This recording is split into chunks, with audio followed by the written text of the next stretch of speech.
Good morning to niggas and niggas only. Mm. Yo, it's your boy Marquise Davon, and today we are going to be talking about the rehabilitation of whiteness. Because, is it me or is whiteness making a comeback? It feels as though we're watching whiteness grapple with itself, and it's manifesting through television and media. We've seen the rise of Kyle Rittenhouse and his celebrity, Sex and the City's new direction, and the white pop girls are definitely making a comeback. We got Adele, Brittany, Katy Perry got a residency. We've seen a little bit, even Ariana is becoming a little white again, but we out here. And this thought came to me a while ago while I was watching more people focus on celebrating and escape rather than dealing with the after effects and work that we needed to get done in the racial awakening, the racial reckoning in 2020. But I think in 2021, we wanted a little bit more normalcy. We wanted to be outside again.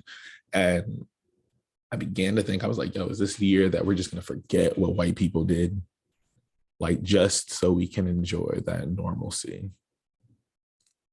And I don't think I was too far off, but we're going to get a little bit more into that. Also, right now, y'all know I like coffee.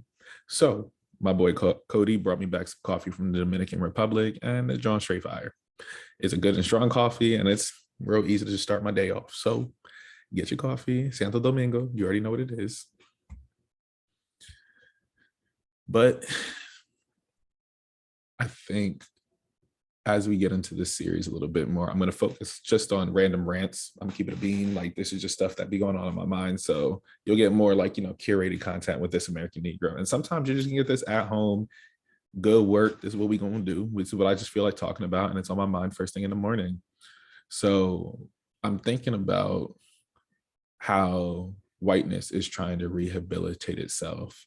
And I think it's been a series of events that have been going on in terms of watching white people attempt to separate themselves out from themselves, and then also watching them try to humanize themselves as much as possible. And I'm like, I don't know if it's concerted effort or what it is, but I see that there is a very big reaction to how white people want to be deemed as good people again, And I'm not saying like all whites are bad, there's some good ones out there. But I think it all really started with the rise of Trump. I think white people were able to say, at least I'm not those whites. Like, those whites over there, those are Trump supporters.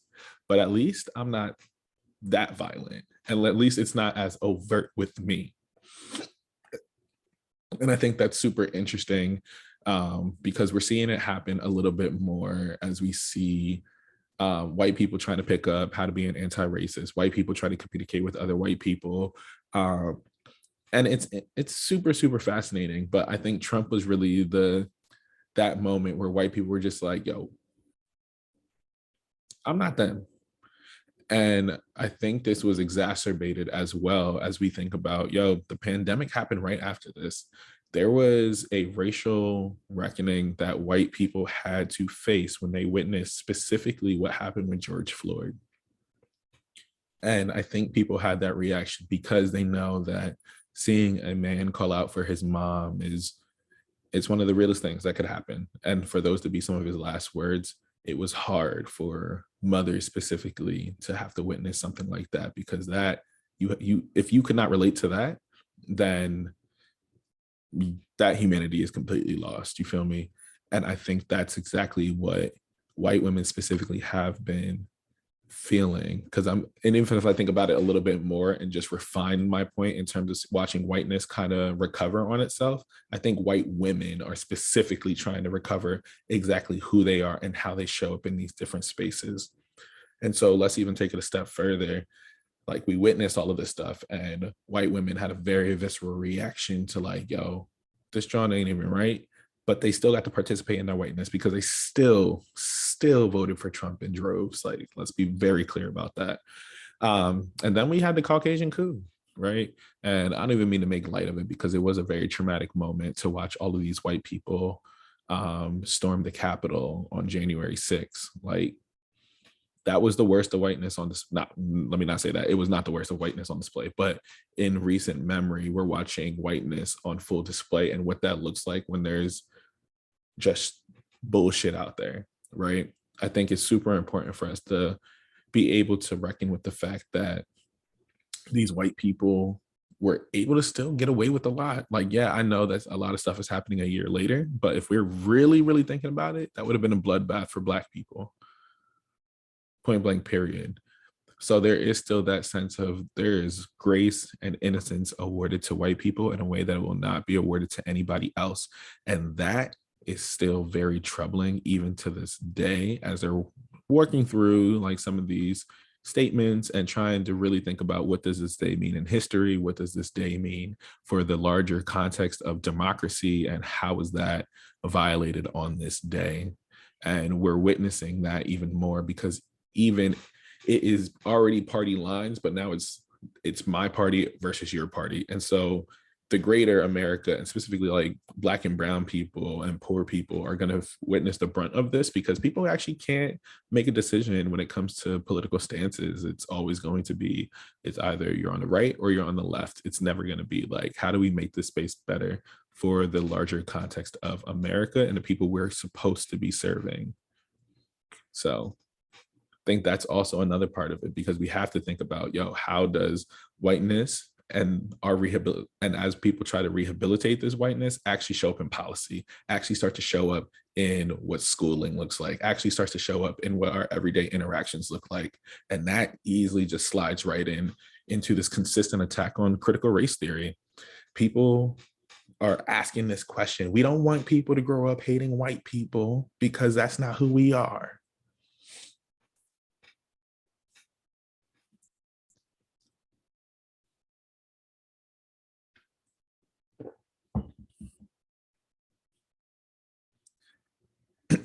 It's always been who you are, who you were, colonizing, right?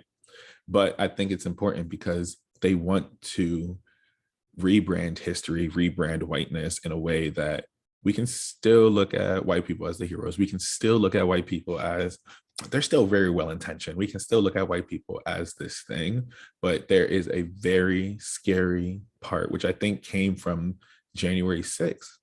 Really, it's just like, why would we have this thing in schools? Why would we teach our kids to hate white people? Why would we teach our kids to do this? And in reality, like first and foremost, critical race theory is not taught in K through 12. Like as a teacher, we're not teaching critical race theory, point blank, period. Like this is a concept that even some kids don't fully grasp all the time. And so even trying to articulate something like that before like 10th or 11th grade actually does not make too much sense. Now we can introduce concepts and topics, but to be full on critical race theory, that John doesn't make no sense. But they're thinking about, if it can't touch on critical race theory, let's actually think about how they're talking about history. Is Black history being taught in here? Why is that going to be a main component of this? It should just be an elective that people can elect into so they can have the option to think about whiteness in a different way. But for that to be like a core curriculum subject, they said, no, don't do that. They're going to learn about Christopher Columbus. And, and the Confederacy was more about maintaining the South's identity rather than abolishing slavery. And I think that's super important to note is because once again, January 6th showed the violence of whiteness. And I think critical race theory, even though it was like a legal framework, not even something for everybody in general, but now that it is more so in the public imagination, people are able to think about critical race theory differently. And so they're looking for a hero, right?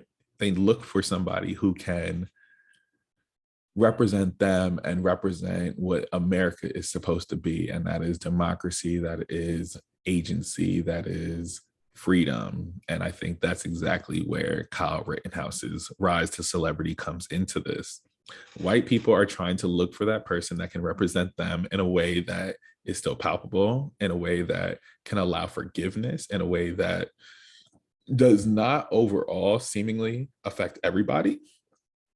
And I think as Trump is being lost in the public imagination, You know, that man's not on Twitter anymore. Social media said, I don't know what we're going to do with this right now, but you want to go over there, right?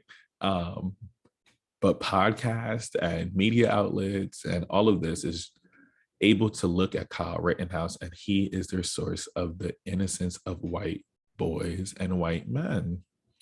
They are able to look at him and say, yo, he acted in self-defense during this Black Lives Matter riot, right? That's the language that they get to use. This riot. He wanted to protect the businesses. He wanted to protect this thing while he also killed 2 people, injured 3. But he's able to get off because as soon as they said he is not guilty and there was a shred of potential doubt in what they could get him on, he was going to be good. White people needed that win. That was the win that white people needed. And especially because his victims were other white people who aligned themselves with Blackness. So they couldn't even pull the race card if they wanted to, right? And that, I think, is where we're starting to see this divide. Because as if he killed other white people, we don't care, you know? But if he would have killed Black people, we would have made it a much more bigger spectacle. He would have been made an example of, but they couldn't do that after the verdict happened with George Floyd, right? With George Floyd's case. I think that is so important to note because I said this, I remember tweeting, this is white people's win. This is what white people needed to justify their actions. Because that ultimately, that decision is going to really focus on how Black folks are able to protest in the future, who's deemed worthy of this argument of self-defense, the double standard and what self-defense looks like, and all of that stuff, right? And I think as we're watching Kyle Rittenhouse's rise to celebrity and his rise to like their conservatives and these white people looking for their mascot, that's what he serves. And because he's able to serve that, and because they can still look at him as just a boy, then this will allow them to justify behavior that they have in the future because they were able to, in a sense, rehabilitate his whiteness at the end of the day.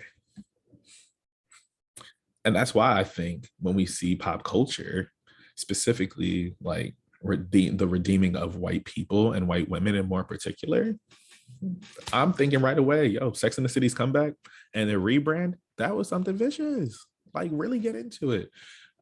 Because Sex and the City, you know, I did not watch it growing up. You know, I was just like, you know what, let me see what this is about, blah, blah, blah. Because, you know, I like my occasional white people show, especially Reese Witherspoon. It's my good sis.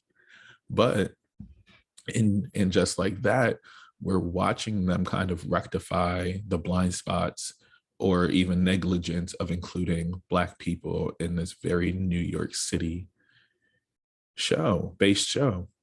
And so every character has their new friend of color, or there's a Black friend, or whatever the case may be. And they acknowledge it. They're just like, oh yeah, this is definitely a thing. Or, oh my God, I don't have too many white friends. And that's real, right? That is real. White people stay with white people, Black people stay with Black people. There's some intermingling, you know, if we're poor. But for the most part, this show seems to be reckoning with whiteness in a very particular kind of way. And they're also humanizing these white women. And they're making us start to see like, oh, here are the cracks behind them. But I still am not fully convinced that they truly are able to reckon with it in a different way and truly be able to reckon with it in a way that feels transformative, because right now it's not really uncomfortable to watch. Like you're just like, oh, all right, cool. You tokenized a lot of these characters in here to make sure that this brand makes sense for 2021 and 2022. And that's really what it is. Now, am I still watching it? Yes. I have this affinity for Carrie Bradshaw, and I don't know what it is, but I am enjoying her.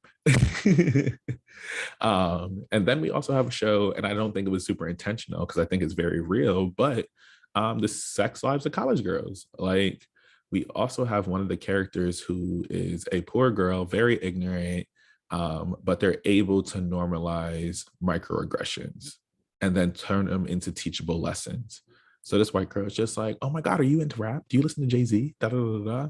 And though the scene was very funny because he definitely, Kanan, the character, really played along with it. and really like dramatized it. And that's real. Like going to a PWI, you get those comments a lot. But I think it was funny to watch on display, but also made me think about, yo, this is another way for Black people to forgive white people, even in just like that. They went to a party and was just like, I was nervous because I realized you're my only Black friend. And they jokingly said, well, you were only white people that we invited to this thing too, right? And so once again, I think that there is this theme of I can do this microaggression because it's not overtly violent and not traumatizing, and still be able to build friendship and coddle these white women in a very particular kind of way too. And that is fascinating to me to watch, because once again, at least I'm not those white people. At least I'm a white person who can be taught. At least I can do this thing, right? That to me is fascinating. And also, if we're going to keep it a bean, and this has been my conspiracy the whole time, I said after 2020, white people, white pop girls are making a comeback. And what did they do? Make a comeback. So we got Katy Perry got a residency. Ariana, she's a white woman again. Now, Adele, I love my good sis, but I think her album also is able to humanize something that white women go through, that mothers go through, that those who left an ex go through. So again, I think she was able to make content and music that she's always been making. Like this is, to me, I'm also kind of in a sense stretching with Adele, but Adele is back in the public imagination and making her comeback. And we got to see her cry. We got to see her be vulnerable. We got to humanize her in a way that I don't think her previous albums fully humanized who she is, because I think she made a very, very concerted effort to come back and use vulnerability as a way to market this album. And I think art also requires a certain level of vulnerability. So absolutely, like I think Adele made an amazing project. It was one of my favorites of 2020 point blank period. But I do think that it adds into this evolution of white women trying to separate themselves out and humanize at least a certain demographic of them, right? Same thing, Britney Spears. We got to see her get out of that conservatory, which is super important. These are these are white people that Black people fuck with. Okay. But again, I think that we're also once again able to sympathize with a white woman who was going through this thing, and we're able to ignore that everyday violence that Black people face, the microaggressions that Black people face, the very real implications of what these microaggressions and racist acts actually mean towards us, because at least there will still be that Black person to coddle them, right? Same thing. We just saw it again. We just saw this theme again on This Is Us. Randall on the season premiere. Randall has helped this white man who robbed his house, but he was able to see that this white man was dealing with issues of mental health. He was not all the way there. He was struggling, and it wasn't a fault of his own because he couldn't even remember what happened. But Randall was able to humanize him and try to get him help. And I'm like, ooh, when does restorative justice actually start to fuck up Black people? Because to me, I'm just like, nigga, you robbed me. And again, I'm somebody who practices transformative justice and restorative justice, but I think on just a very human level as a Black person, fuck out of here. And so these are things that I've just been thinking about more and more as we think about how white people are trying to rehabilitate their whiteness, and more specifically, white women are trying to rehabilitate their whiteness. And ultimately, like how all of these things stacked on top of each other to get to this moment of watching whiteness on display in television and popular media. But this was just a quick rant. I didn't have anything too detailed out. I didn't know what I wanted to really do with this kind of series, but I know I just want to sit down and talk. And this felt really good. But let me know your thoughts. Do you think that there's a concerted effort to rehabilitate whiteness? Where else are you seeing it in pop culture, in TV, film, media, music? Do you see this idea of like, yo, let's talk about what these white people are doing? And do you see more Black people trying to help and assist in this rehabilitation of whiteness? I'm super curious to know y'all's thoughts. So please feel free to comment in the section down below, whether that's on Instagram if I place it up there, or Twitter if I place it up there, but it would surely be on YouTube. Make sure to like and subscribe to this video.